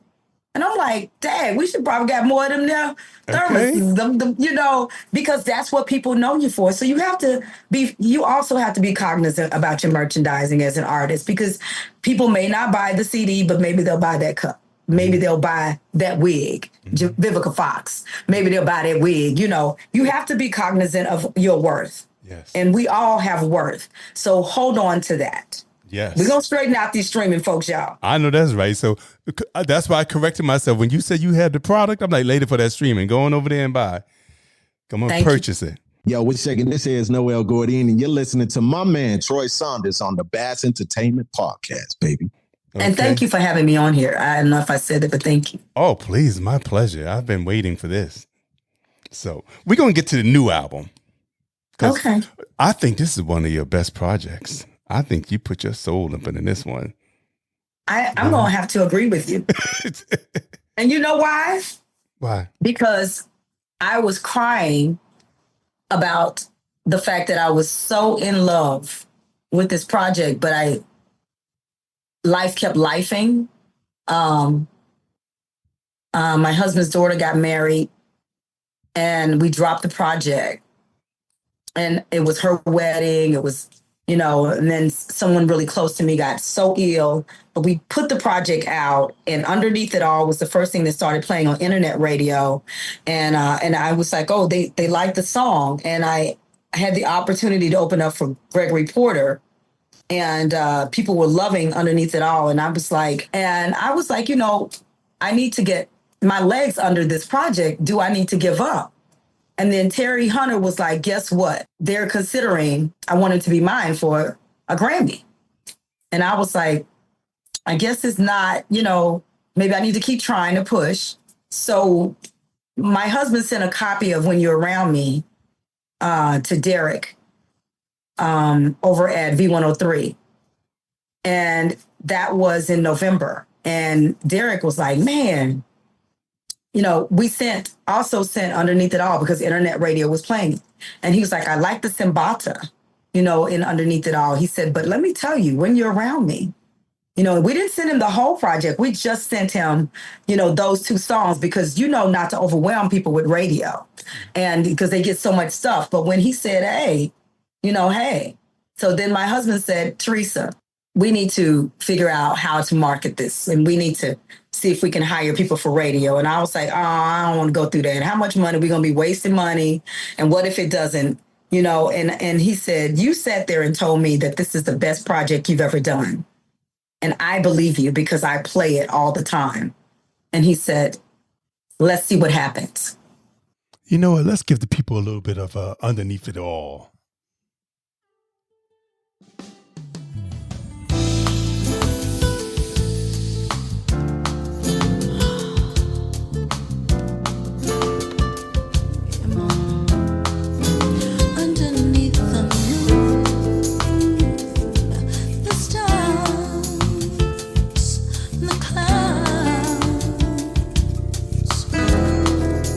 Underneath it all.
top of the year, Ken Wilson literally was, our radio person that we called up. And thank God, by the third week in January, first radio station outside of Derek was Stevie Wonder's radio station that picked it up out in LA. And needless to say, if nobody else picked it up, the fact that Stevie Wonder's radio station picked it up, I was over here jumping on top of furniture, bouncing around like a kid. And then other radios started to pick it up, around the country. And now I'm playing catch up because I'm trying to get tour dates, together so I can hit some of these cities that are playing, the music so they don't forget that they're playing it. And so I'll be back out in October. I'll be back out doing the October Soul Fest in LA with Stevie Wonder's radio station, performing. And now I'm picking up other cities. I've got to go to DC because WHUR is playing it. Black radio, Black college radio is playing it. Lots of internet radio. They're giving me love. People don't understand the power of the DJs and how the DJs from, the Fleet DJs, a lot of DJs have come along and say, you know what, Terisa? We know how hard you've been working. This song is a great song for us to play. New York radio is playing it, Birmingham, Florida, Atlanta, down in Dallas and Houston. So I am playing catch up, trying to make sure that I do as much promo, that I let people know I'm trying to get to a city near you. I am trying to get to a city near you. Meet me halfway. I am going to have a fall tour. But I've got to have my band with me because that's my strong point. Tracks are great for house. I even like, a band with house, but I want to have that opportunity for people to hear me because I'm an old school artist. And when I say old school, I'm a soul artist. And I like to have a band with me because that is a stronger point for me. I like to change up. I like to make my audience happy. If a song ain't working, I will leave that damn song alone and go to the next song because we all let her have a good time. Mm-hmm. But I'm enjoying this project and I hope that people will listen to it from beginning to end because there's a story. I weave stories throughout my project. It starts off with Lately, Baby, You Not the Same. I know you ain't the same. It's the flavor of it's a grown, updated flavor of a Nancy Wilson. Guess who I saw today? But it's just like, because I ain't gonna argue with you, but lately you ain't the same. But it's okay because by the end, we gonna work it out, And there's even loss. There's a song, because I lost half of my band and all of my promotion team, manager and booking agent. Starting the year before COVID and all through COVID. So it was, a very emotional time. And it took me longer to get this project out because my heart was broken and my soul, had a hole in it from all of the loss. So I'm thankful that God has been strategically putting people in place that he wants in place for me. And I am never going to take for granted that my fans have carried me all through my career.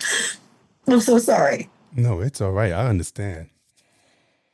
My fans have been there for me for so many years, and they have always loved me. And I thank them for allowing me to be an independent artist unapologetically.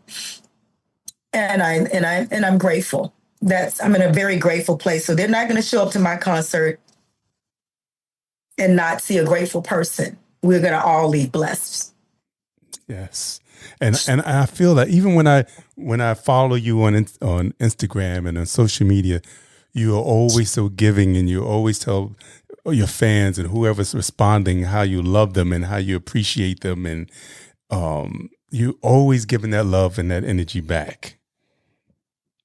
It is a wonderful space to find in your life where you get to do what you do and bless others. I've had a not-for-profit for next year will be 20 years giving kids Foot Lockers and pearls of knowledge to go off to college. And I say Foot Lockers because it's an actual Foot Locker comforter sheets, towels, backpacks, garbage cans, cleaning products, flip-flops, lights, candles, condoms, everything, we can put in there for them to go off to college. On the side note of it, we got, we even give them ramen noodles and stuff like that. It's a great place when your fans fall in love with you enough to make your dream of philanthropy to be kicked off. And so I cannot complain because I've never seen the righteous forsaken, nor is seed begging for bread. I've had a beautiful career, and now it's just being more beautiful. It's even blossoming even more, even bigger. I'm sorry for crying, but yeah, it's all right. I feel you. I love it. I love the that we are having this type of conversation that is so pure and so open. And I mean, that's what this is about. And by the way, if you want to donate or contribute to Teresa's charity in any kind of way, please go to her website, www.betterloveyourself.com. Okay? That's why I love doing this podcast, because I feel like what I'm doing here is not so superficial as some other interviews. It's like, let's talk about the person. I think people really want to get to know the artist. Yeah. Yeah. As opposed to just a normal, I try to be as open as I possibly can. And when you have someone that wants to know you in an interview, it's a beautiful thing. And that's why I said I'm so grateful, because I do know your interview style. So thank you so much. How you listened to me before? Yes, I have. Thank you. Thank you very much. I don't just say yes to my interviews. I go and find out who I'm interviewing with, because I don't want to have a bad interview either. I want to know who I'm. It's you need to do homework on both sides if you can, because these are people that you're interviewing with that take out their time to get to know you. So yes. Yes. I feel so honored. When I hear stuff like that, that makes me feel like, all right, because sometimes I feel like, all right, I'm not reaching everybody that I want to reach. Sometimes I feel that way. I feel like I'm doing such a great job, but I feel like it's not going to the place that I wanted to go. That you wanted to go. Right. But it's a beautiful way, I think, to interview, because they may not know we're actually Zoom, so we can see each other and we can actually have a more intimate conversation, even though it's radio. So that's a more intimate way to say, hey, how you doing? Because you're really saying, hey, to your face. I love, don't y'all get me wrong, I love my radio interviews, but I do like to look at the person in the eye that I'm actually talking to. It helps. And it puts a face, to the interview in a different way. Exactly. And that's why I do it. I said, no, don't worry about it. I'm not going to record the video, but I want to have the video on just so it can be more personable. It's like if we're sitting in each other's living room, we're looking at, hey, Yes, absolutely. Oh, okay. Hi, this is Mason. You're listening to my friend Troy on the Bass Entertainment Podcast. So, I mean, that's why, I started this in during the pandemic. And here we go in 4 years. Matter of fact, this week is 4 years. Look, see how it happens? Yeah. 4 years later, it's still an amazing process. And when I hear people say, "Oh, I was waiting for you to ask me," I'm like, "Really? Me? You was waiting for me?" When you got Questlove and everybody else out there. Hey, yes, we have Questlove, but every platform offers you something different. And as many platforms as you can be on that are good platforms that have real interest in you, those are always the best ones, because it ends up being something that people listen to from beginning to end. So you might want to start posting the Zoom version, after the fact. It's like, hey, I know you heard it, but here's the Zoom version. And so you all can see. I got to put anytime somebody say they're going to see me, it's time for me to get up and get myself together. So I don't want to be coming on like I got my bathrobe on. Okay. No, baby, I don't want to ruin it. Okay. Okay. But that's the thing. That's why I haven't done it, because I said, you know what? I don't always look my best every time I do it, But, and I feel like I need a backdrop. For some reason, when I try to do the the green screen on my computer is not doing it. Well, you know what blocks out my mine keep face. doing. I don't know what's in the bejesus is going on, so I understand because it blur out and I move right. And in all actuality, I'm sitting in a very beautiful space. As soon as I get off, I'm gonna figure out how to take this blurry screen off because it's getting on my nerves. So I do understand. I'm in my guest bedroom. That's where I'm sitting at right now. And see, all we see is the white, so it's not, But that's just what I the do. white behind you, so we don't see anything. I angle it a certain way so you see the little light up there. So it's a good thing. It's a good thing still. Still a good thing. I like the intimacy of it. You might want to call it in my bedroom. Come in my guest room. All right. That's a good one, too. The Bass Entertainment Podcast. In my guest room. In my guest room. Today in my guest room.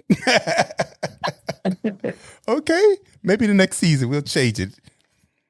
No, keep it like it is. They'll be like, she got him in the bed now. Right. Well, I was going to ask you, how did you come into the name of your production company, My Naked Soul? Easy. My first full project was called My Naked Soul, which is I'm giving you everything. I am not covering up who I am as an artist. What I am giving you, because when I put that project out, they were trying to call it, they didn't want to call it R&B. They wanted to call it everything else but what it is. It's still R&B music, even if you call it neo soul. And I'm like, you know what? Let me just give y'all my naked soul. I'm not just an R&B artist. I'm not just a house artist. I am a soulful artist. And so I'm going to give you my naked soul. And that way, unapologetically, you get all of me without those labels. And that's what it's about. Mm-hmm. I love it. And it's sensual. And essential. And essential. It's naked. It's naked. Okay. It's sensual. It has a lot of different meanings right. For a lot of different people. So it's a talk piece. Even when I make deposits at the bank, the one lady looked at me, I said, I am not a stripper. She just fell out laughing, because one lady, she said, what's this naked? I said, girl, that's just like when you went in and, you're banging. I said, what is naked? Exactly. I said, girl, ain't nobody gonna pay me to strip, okay? Maybe my husband, but that's about the only person that's gonna be paying me to strip. So no, that's not what it means. It means my naked soul. Unapologetically, I'm a soulful artist. And I might sing blues, and that doesn't make me a blues artist, but it does make me a soulful artist. So I can do all of those things without you sticking a label on me. You know what? Let's play another soulful song off of Teresa's album, More Than a Woman. And this is called Beautiful Liar. How can I let myself be used? Refusing to even hear the truth. Blinded by your lying embrace. Enchanted by your gorgeous face. I know you whisper lies in my ears, and I know your words are sweeter to her steel. Such a beautiful life. I'm in beautiful trouble whenever you're near. Such a beautiful life. If only your beautiful lips would tell me the truth. Damn, I'm in beautiful trouble. I'm in beautiful trouble. Swimming in your sea of light. I'm drowning, babe. I'm melting in your passionate eyes. I'm lost whenever I feel your need. Your lips say what I need to hear, but I know you whisper lies in my ear. Your words are sweet. Oh, tell the people the website where they can go purchase. Is it just teresagriffin.com? please go to terisagriffin.com. Now, let me tell y'all right now, Terisa is spelled TerIsaGriffin. All you heard was I's except for that first E, Teri. So that's how you spell Terisa. I've had issues since I was a little kid thinking I could spell it different. Stick with me with my issues. It's still Terisa, okay? But the second E in Terisa is an I. Tell them. All of my platforms are on there. So you can hit all of my platforms from my website. You can buy my music on my website. You can buy my product on my website. And you can also find it on iTunes and Amazon as well. I'm on both of those platforms as well. All right, y'all heard it. Go on over there and support. Because, like I said, streaming ain't paying nobody no money. And plus, you want to have it in your hand. I'm old school. I want to be able to read the credits. I want to know who made this. I want to know who wrote the song. I want to know who produced it. I want to know everything. I want to know who's playing that bass. I want to know who's playing the piano. Yes. And that's the other thing, because, all of those credits are in there. When you pick up my pink album, because it's a pink piece of vinyl, what you see are credits of the musicians that played what.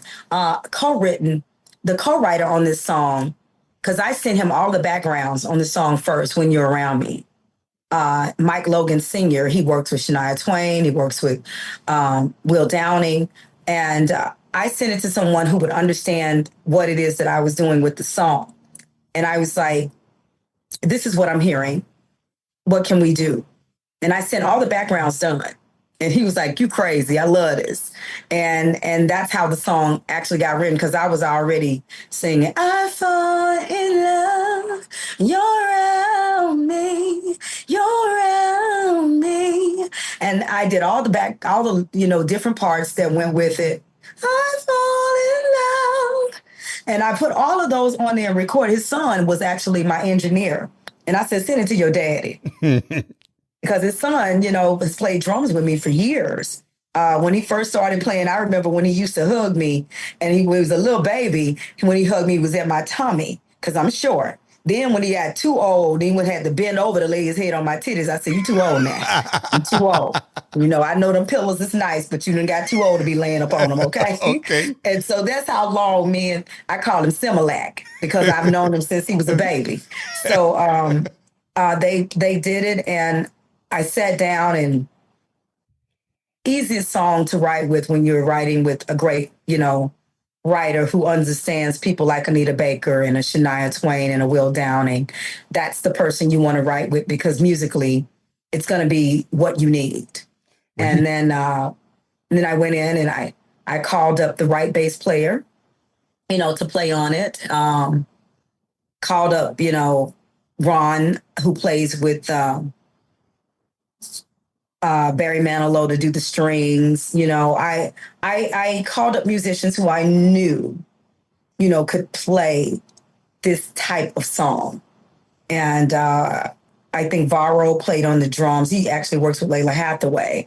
So, all of those credits are on my project. When you get the CD, the credits are in there, and my thank yous. When you make a CD and then, make a project, you ain't got no thank yous. I don't know who you thanking, so I still did my liner notes. And then even on my USB, I put as much on the little fold out that I actually could, but it's, it's there. And now I'm going to go and make a page on my website for the people who assist in the project. Yeah. For those musicians. Thank you. Now I'm going to make that happen too. Well, we done talked this song up. We might as well play it. Play When You're Around Me by Terisa Griffin. This song. That's my name. Please play my song. Yes. This song is just fire. Everybody that I play it for is like, oh my God. This song is just incredible. This song is, oh my God. If you are missing that Anita Baker feel, that Phyllis Hyman, this is going to give you all of that, okay? I love that compliment. Oh, please. It's the truth. So thank you, Jesus. Here we are. When You're Around Me.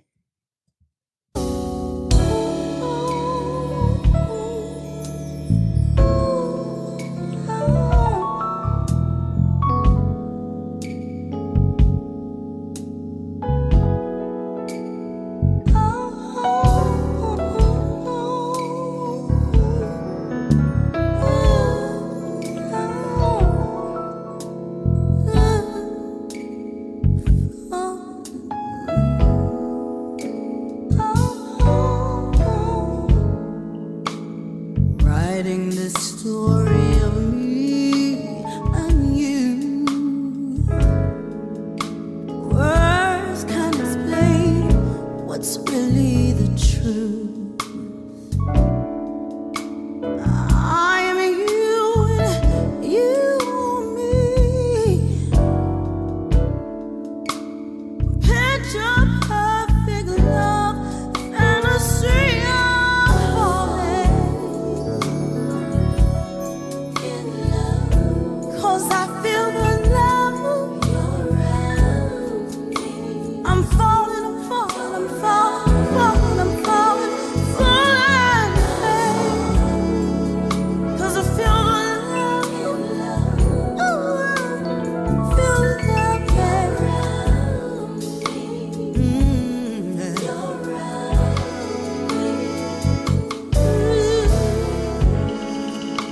A book of complicated love.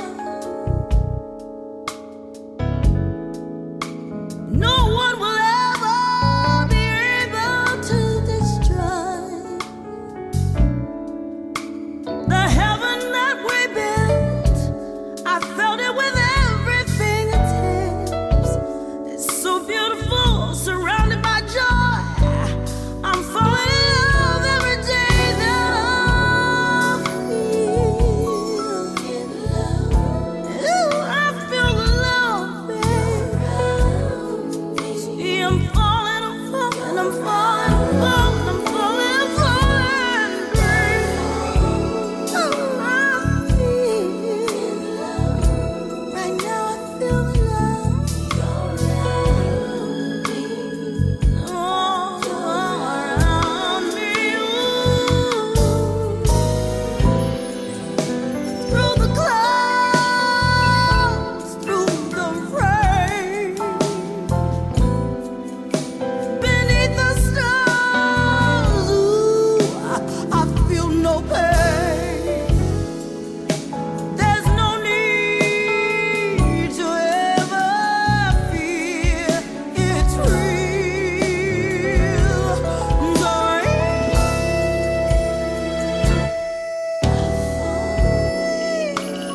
Oh, don't you feel it, baby? Oh, I can't help myself. I'm falling, I'm falling, I'm falling, I'm falling.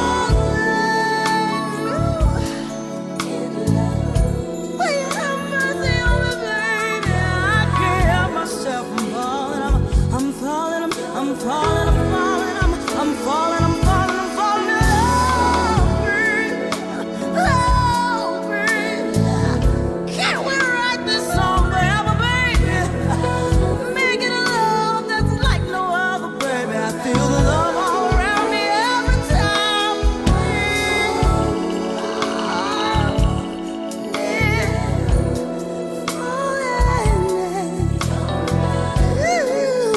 I'm falling, I'm falling, I'm falling.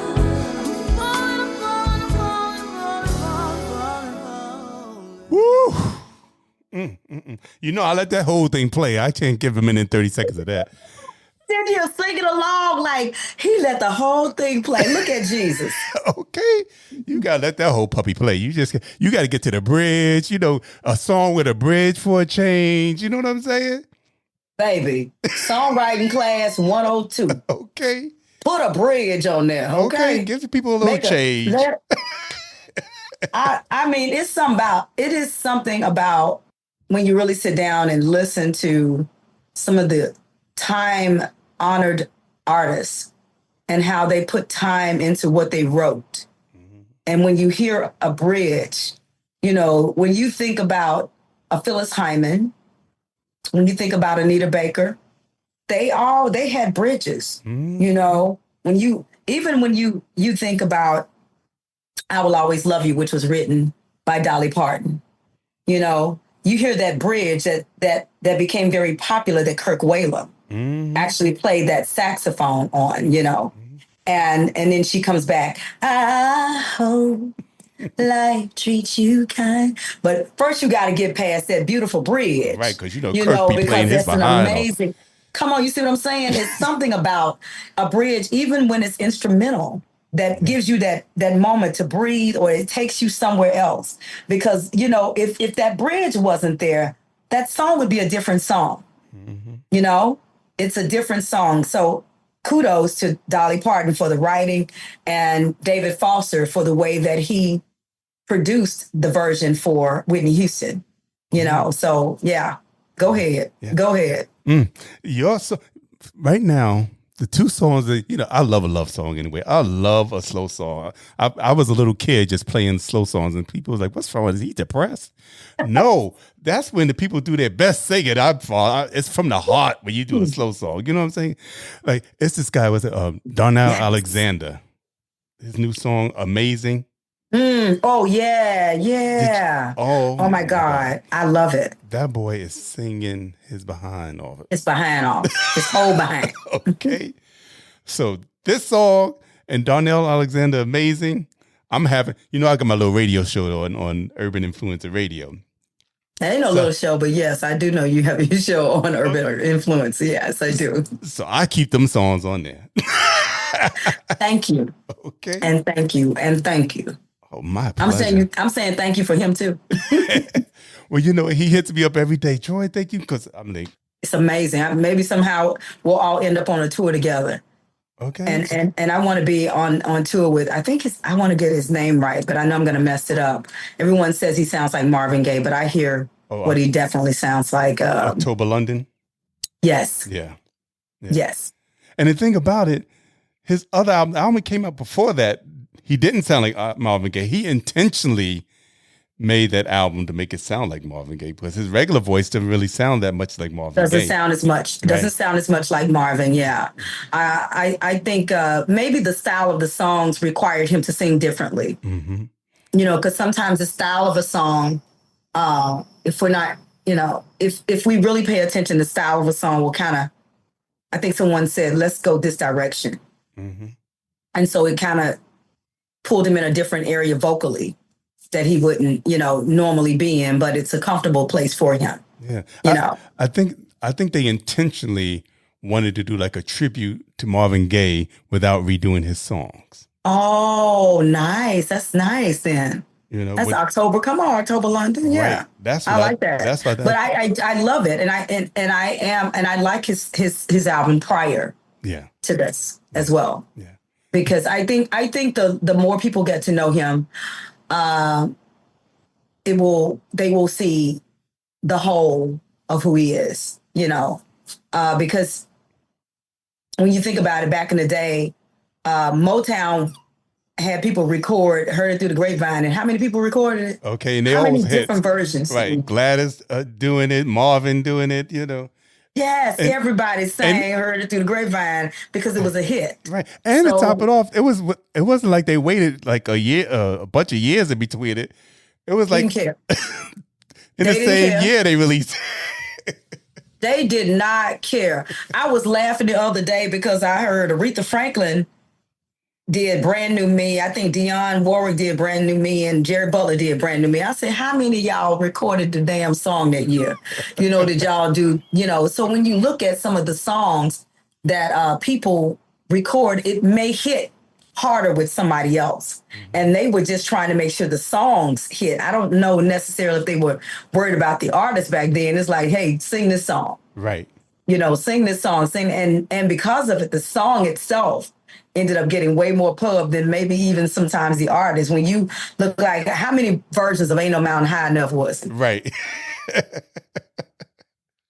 Dun, dun, dun, dun, dun, it's so true. Dun, dun. Listen, baby, ain't no mountain high. And then you turn around, you got Diana Ross doing Diana that. Ross. No If you need me, right. No matter where you are, no matter how far. She said, I'm going to talk it. Damn y'all on that. Mountain high enough. I'm like, okay now. Okay. And then you got some other version. I'm like, and then you hear Ashford and Simpson singing, and I'm like, look. That's a hit. Okay. That's a hit. So yeah, I'm enjoying and exploring my vocals in a very different way, and very happy, you know, with how comfortable I am. Someone said, you know, underneath it all, somebody called me and says, you know, you sound like Phyllis. And I said, thank you. That's all I can say. I wasn't intentionally trying to sound like her.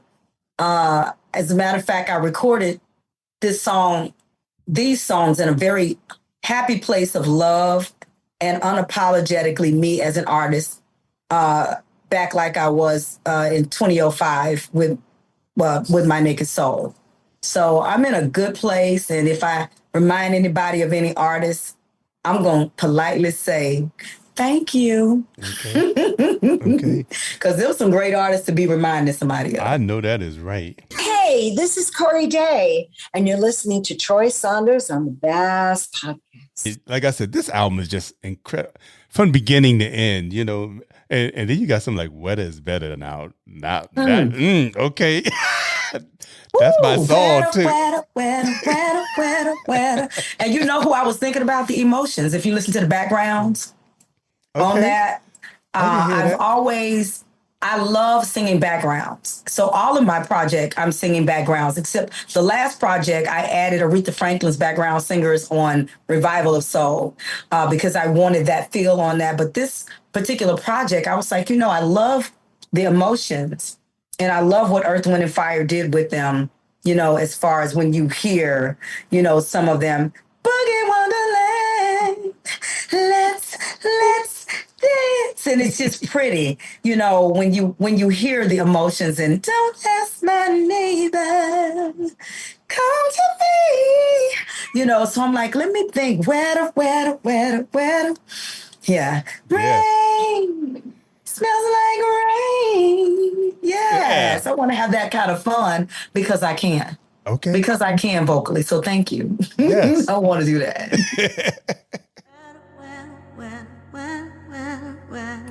It's better. Wetter's better, babe.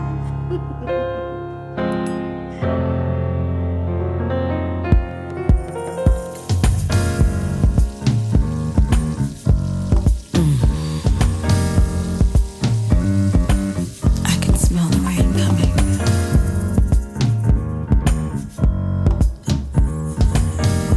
It's so early in the morning and smells like rain. I can tell. Smells like love. It's all about love, baby. Wetter than rain. The wetter, babe. Wetter than love.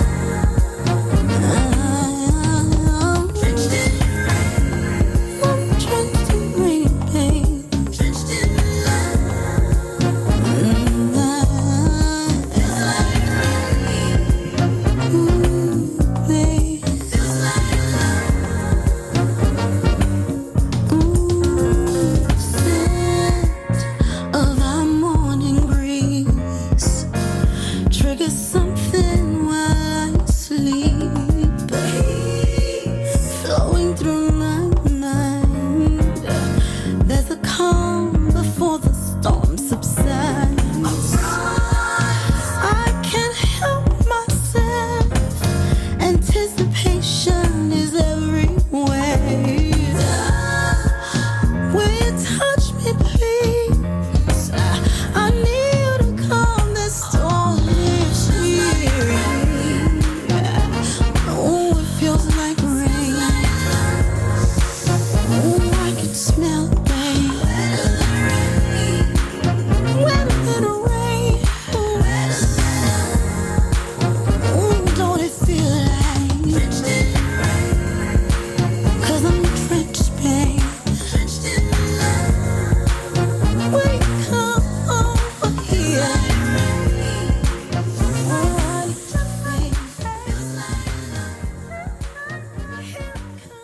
Let me ask you, what's on your bucket list? What's next? My bucket list right now is a successful tour to 10 cities. That's really right now. I would love the ultimate bucket list. Like I said, I would love to be on tour with soul singers in October, London. You know, I would love to be on tour with a Jill Scott. I would love to be on a soul tour. I think I would shine on that type of tour. I'll pick up more fans because they would say, hey, Terisa Griffin, we heard her out here with those people, and this is the right place for her to be in. Because it's, Luther Vandross is gone. Ultimately, I would have loved to have opened, for Luther Vandross.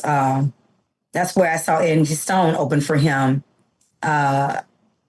years ago. And I thought, how amazing is that spot? So finding a person like that I could open up for and be on the road with, that would be, or, and have that artists that are where I feel like I fit in with them, that would be great. Like Kim?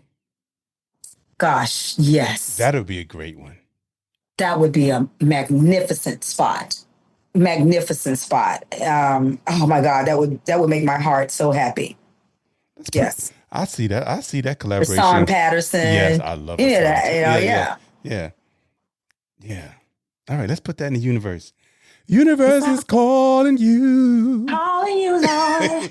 Bring it to me, Jesus. Bring it to me, Lord. I'm ready, Jesus. Yes, it's coming. Yes, I believe it too. Especially with this song right here coming around. I think everybody, that hears is going to wait a second. What? Well, if I can start packing out those and festivals, that's the other thing. So if anybody that's doing festivals, call me because summer's here, it's coming in 4 months. We'll be in the thicket of it. And so, any of those tours to pick up more fans.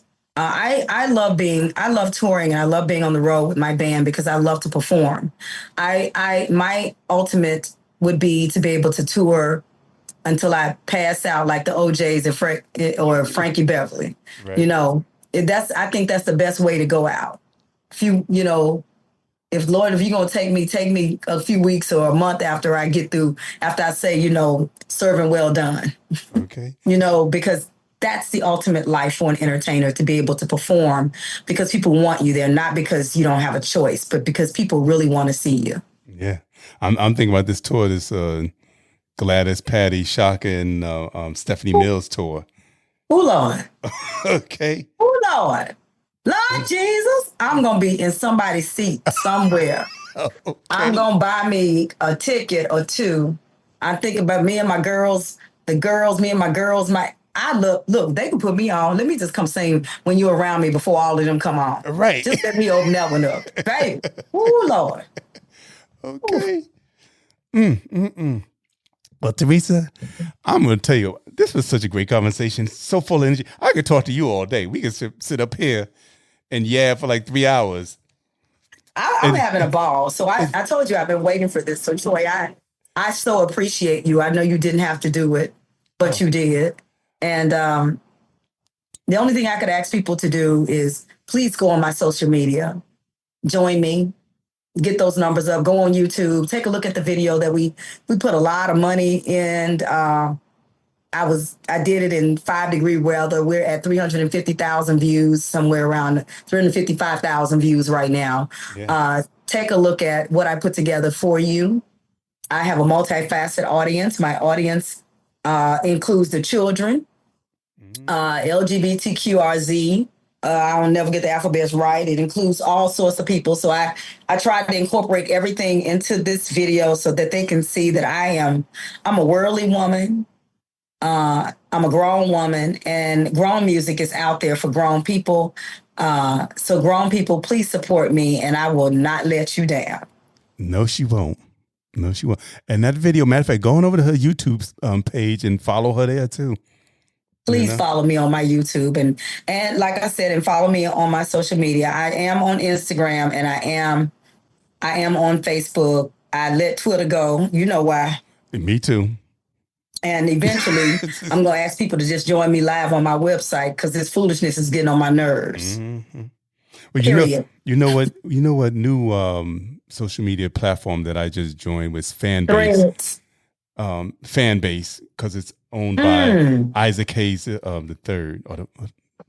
Isaac Hayes' son. Okay, Fanbase. Yeah, so I joined that one. I said, all right, let me support some Black-owned stuff. I love that. Okay, I'm on it. All right. I'm on it. Booyah. I'll Snapchat. I ain't got time for all this. Too many chats and snaps and craps. Right. Ooh, Lord. You know what? Believe it or not, I just joined, but right before they said they was going to close it down with TikTok. Because everybody said, you need to be on TikTok. Like, I thought that's for the young kids. So I said, no. But you know what? A lot of people watch TikTok. They be ticking and talking and flocking and flocking. Baby, I'm like, don't y'all get no more of them. I'm tired now. Every time I turn around, I got to find somebody. So they like, you on TikTok? I'm like, I ain't got all day. I'm working. They're like, you got to hire somebody. I am not finna hire nobody to TikTok or slap block and jack stop. I'm done. I'm done with y'all with all these social medias. Okay, pick one.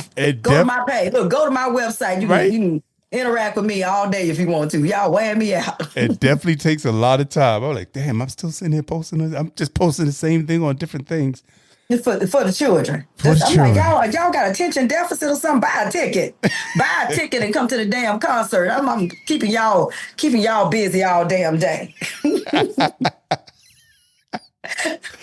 Oh, man. It's a lot of work. I'm brushing my teeth. Y'all with me? It is. I'm putting my clothes on. Y'all with me? It's a lot of work. It is. I mean, I don't put all that stuff up there. I'm like, some people put too much on there. I just put whatever I'm doing on the show, what's coming on this week, blah, blah, blah, blah, blah, blah, and that's about it. I got my dog. I got everything. It's a lot of stuff going on. Okay, I don't show them me brushing my teeth, but I will show them what face products I'm using because all the ladies be like, "Girl, what you using on your skin?" I be like, "I can show y'all that. Now that's easy. Them influencer dollars is some real. That's another stream of income. So yes, I'm there. I saw you on Saturday on there beating your face before the show. Mm-hmm. Doing the thing. I'm doing it. Come on, y'all. I'm putting this makeup on here. Good morning. Good morning. Right. Look, good morning, y'all. Here's the facial products I'm using right now. Y'all buy them too. Next week when I change, I'll let y'all know what I'm changing. Okay. Hey, this is Devon Howard, and you're listening to Bass Entertainment Podcast. We have covered a lot of things. I can't wait to share this interview with my folks. I can't because I'm gonna be like, y'all, this was a different interview. It was very revealing and it was lovely, and I know my grown folks will enjoy it. Yes. And shout out to my man Jay Torrance, man. Hey, shout out Jay. Love you. Love you, man. So he kept telling me, you gotta get Terisa. I said, I will. You gotta get Terisa on. So when this album came out, I said, all right, this is the perfect time right here. It's the best timing. And again, I do appreciate you, Troy. I appreciate you very much. And Jay, thank you for pushing this through. Yes. So what should we go out on? Let's see. I like weather. Should we do weather is better? That's too much for the kids. Weather is better. You know what? But it doesn't. This is the great thing about weather is better. It ain't saying nothing nasty. Right. So even though the title in it, weather. I think that beat has a nice, like, hey. It is. I think so. Yeah. I think we should do weather's better. It smells like rain, baby, up in here. Okay. And smells like love. You know what? I had a young lady on there a couple of weeks ago, Miss Van Black. I'll keep saying Vaughn. She said, it's Van. Okay, Van Black. Mm-hmm. And she has a song called Petrichor. I don't want to say it wrong. That's the name of the album. And that means the smell of rain. That smell that you smell when the rain first starts. It has a name. I did not know that. Me either. Now I got to go do my research. Okay. Figure out what that fresh smell that happens when it's about to rain. I'm gonna tell you right now. Hold on. Because that's the name of her album. And I kept telling her, you say it because I'm going to mess it up. Okay. Oh, Lord. Now you say the title. Yeah, Petrichor. It's a Petrichor.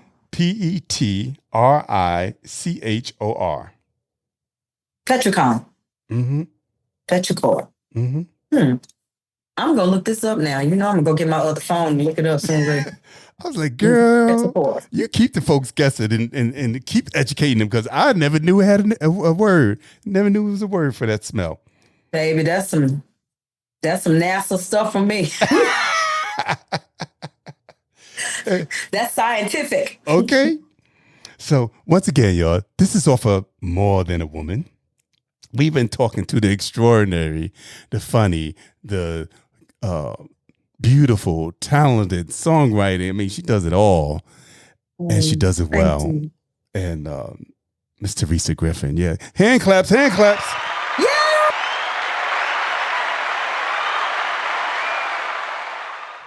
Well, matter of fact, let me say this. I didn't say anything about what's going on next week, what happened last week, what's going on.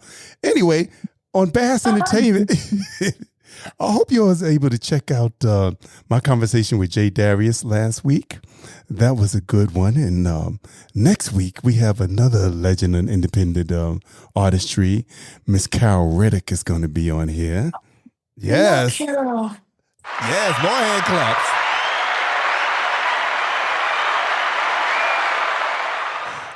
I hope you're also going to check out the Bass Entertainment Show on Urban Influencer Radio. It's on Monday nights at 11 p.m. Eastern Standard Time, 8 p.m. Pacific Time, and then you know the times in between. You know, Central is going to be 10, and Mountain is going to be 9, and you know how that goes. So check us out, and check us out again on Fridays, 6 p.m. Eastern Standard Time, 3 p.m. Pacific Time. Now, what happened was, you know, I only had the late night slot, and I called the boss man. I'm like, all right, now, I know my show was kind of like new, but I need a slot where somebody going to be up. Hello. Okay. I need a slot like in the middle, you know, the afternoon rush or something. He said, you know what, your show's so good. I agree with you. So that's how I got. Praise God. Okay, praise God. That's how I got Friday at 6 p.m. Eastern Standard Time. Yes, good time driving. Exactly. And I play everything on there. I play a little house, a little jazz, a little R&B, a little inspiration. You know, that hour I'm squeezing the most out of it. So you getting in, you getting it all in, right? Get it in. You know, we start off with a little house, get everybody pumped. And by the time we get to the end, we got a little slow jazz going on. Yeah. So check us out. All right. Okay. And, right now. And once again, follow me again on social medias and check out my website, www.baasentertainment.com. And you can check out all the past podcast episodes as well as the radio shows. As I do them, once that week is up, I put them up on my my website. So you can check them all out there also. So you never say that you missed it, because there's always a place for you to find it. All right. So until next week, let's continue to love one another. Let's keep uplifting each other. Let's continue to keep a smile on our face in spite of everything that's going on. Okay. Let's not fall into a depression. Okay. And if you feel that way, just turn me on. Yes. Right? Shoot. Yes, baby. Turn him on. And turn him on. Yes. So until next week, y'all, peace and love. And thank you again, Miss Terisa Griffin, for being my guest this week. My blessing, Troy. God bless you. Yes. And we're going to go out with I Want Him to Be Mine, the Terry Hunter remix, which is also on More Than a Woman. Peace and love, everybody.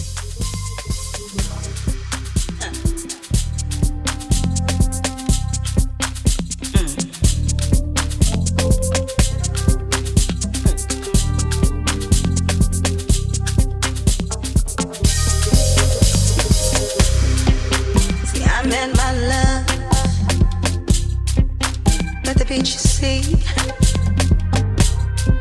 My heart stopped when I saw his face. Never seen anything like him before.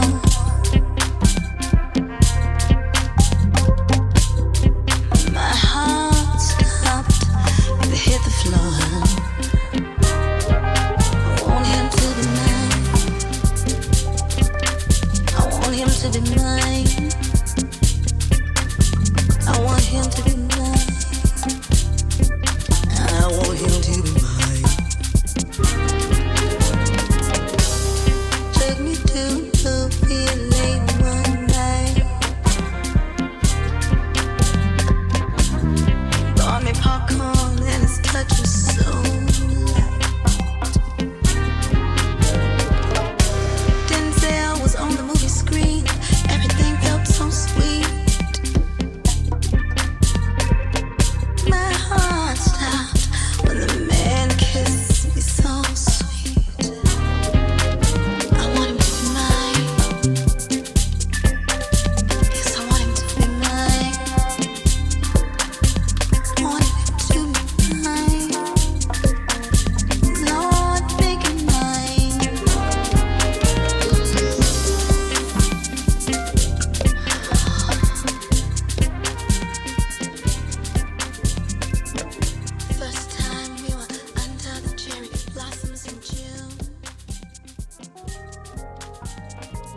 Hey, y'all, this is David P. Stevens. Hello, this is Christian De Masonis, a.k.a. Big New York. Hey, it's Miss Grenade. Hey, this is David Sosa, the Latin Prince of Soul. Hey, everybody, this is Kevin Owens. Troy, Gordon Chambers in the building. Hey, this is Lettuce. Hey, it's Helen Bruner. And Terry Jones. Hey, this is your girl, Lady Alma. Hey, this is soul jazz recording artist Frank McComb. Hello, everybody, this is Ricky Jones. Hey, this is Sticks Bones, that groovy drummer. Hey, this is Toy Taha. Yo, what's up, everybody? This is Mark the Divine.